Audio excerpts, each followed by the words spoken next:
बाहेर आमची फौज उभी आहे हे ध्यानात असू द्या. तुमची नाही, स्वराज्याची फौज आहे. धोकेबाज हंबीरराव मी. खामोश.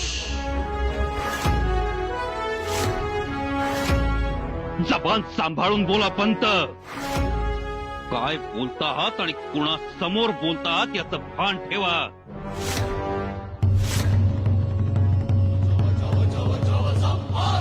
आणि फौजेची भीती कुणाला घालताय? आम्हाला.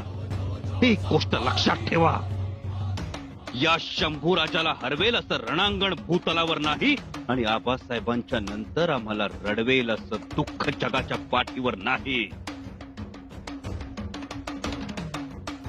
म्हणून यापुढं आम्ही ठरवू तेच करू. आणि कसल्या नादात आहात? कुणासमोर आदेशांची कागदी घोडी नाचवता आहात? कुणाचा आदेश? तुमच्या